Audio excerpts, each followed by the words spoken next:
Well, I'll be as prompt as I can, Chair, and thanks very much. And I'd like to welcome Mr O'Connor to the committee.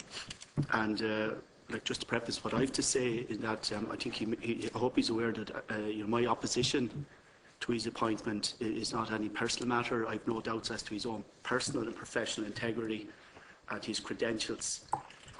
Where I am uncomfortable with it, and totally uncomfortable with it, is that I do believe that there is a conflict of interest.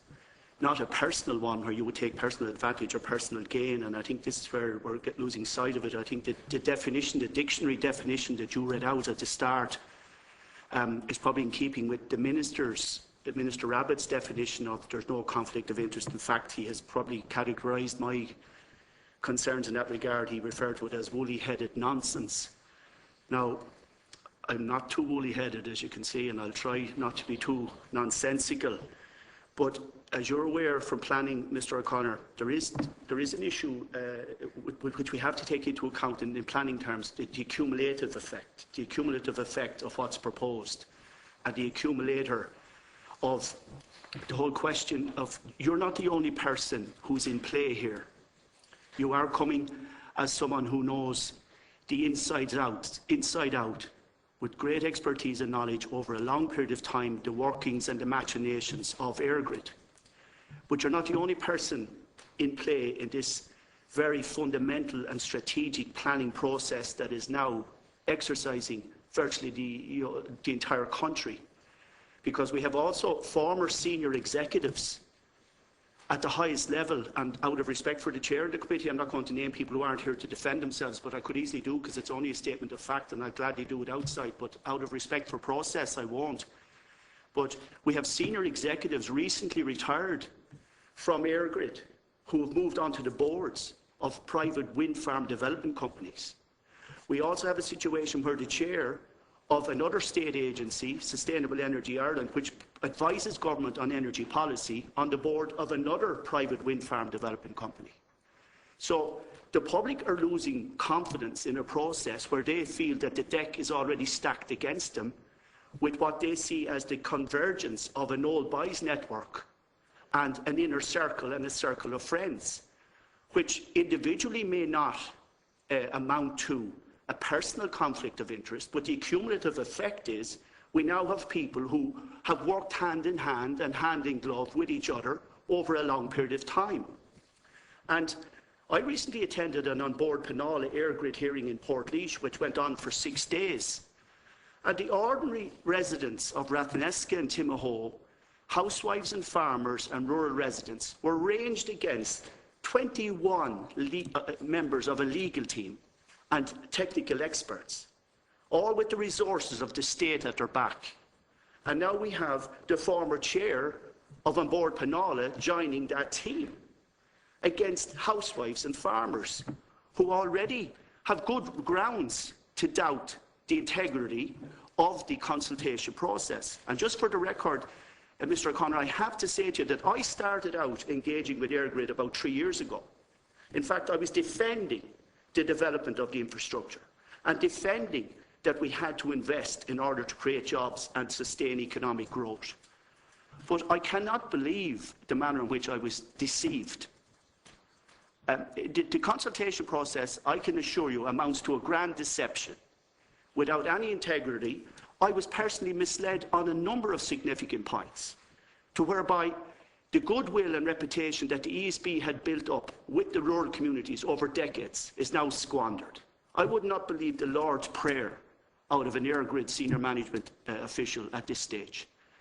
And that's from my own, that's not hearsay, that's from my own direct personal experience. I was actually misled in a grand way, where I asked specific questions as to why we needed to build what EirGrid called the Rathneska substation at Coolnabacca, which for the purpose of illustrating it is on the site of where the ploughing championships took place this year. They told me that it was to strengthen the grid to the southeast and that it was required for jobs. And they tried to suggest to you that Glanbia will run out of power if that's not done. But they don't tell you that Glanbia isn't even on the grid, that they actually supply to the grid and don't take any power from it. They also lead you to suggest that Waterford and Kilkenny and Carlow won't have economic growth and job investment if this line from Laois to Kilkenny, the so-called Laois-Kilkenny reinforcement line, is not built. But they didn't tell me at all about the new line that they're bringing up right through the middle of Carlow Kilkenny. So what I'm saying is what they do is a drip feed of information on a piecemeal basis, which leaves you totally wrong-footed with regard to what's happening. And just on a final point on that, no one has adequately explained to me why on the Rathneska super hub, which is what it is, because it has the capacity, the proposal has the capacity for 17 lines, Chairman, where the station that it's going into in Ballyragget only has the capacity for 1. And yet EirGrid insists it's nothing got to do with wind energy or the development of wind farms in the Midlands.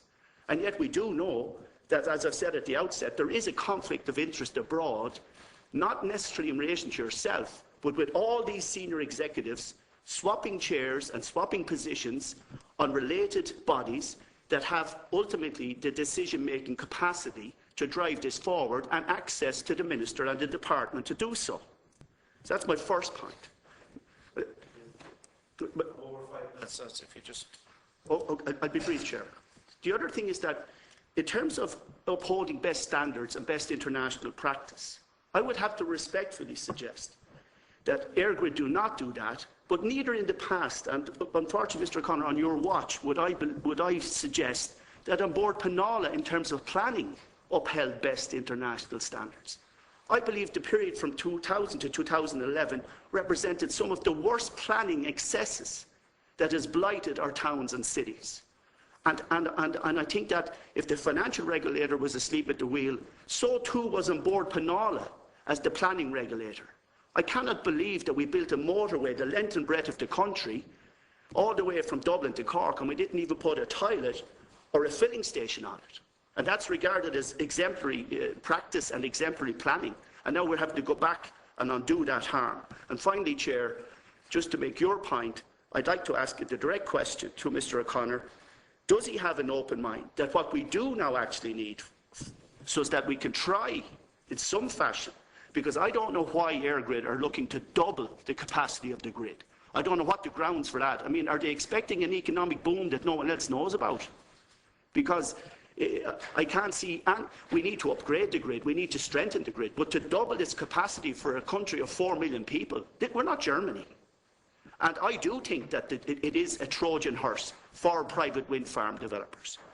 And what I'm asking is that, would Mr O'Connor commit, if he takes up the post, despite the reservations here from many on the committee, that he would commit EirGrid to an objective and independent review, feasibility study, audit, cost-benefit analysis, taking into account, to be fair, I was glad that he did say that he himself wouldn't like to live beside a pylon, or a turbine for that matter, I presume, and also that he does accept, which EirGrid haven't to date, that if you were in proximity to any of these monstrosities, it would devalue your home.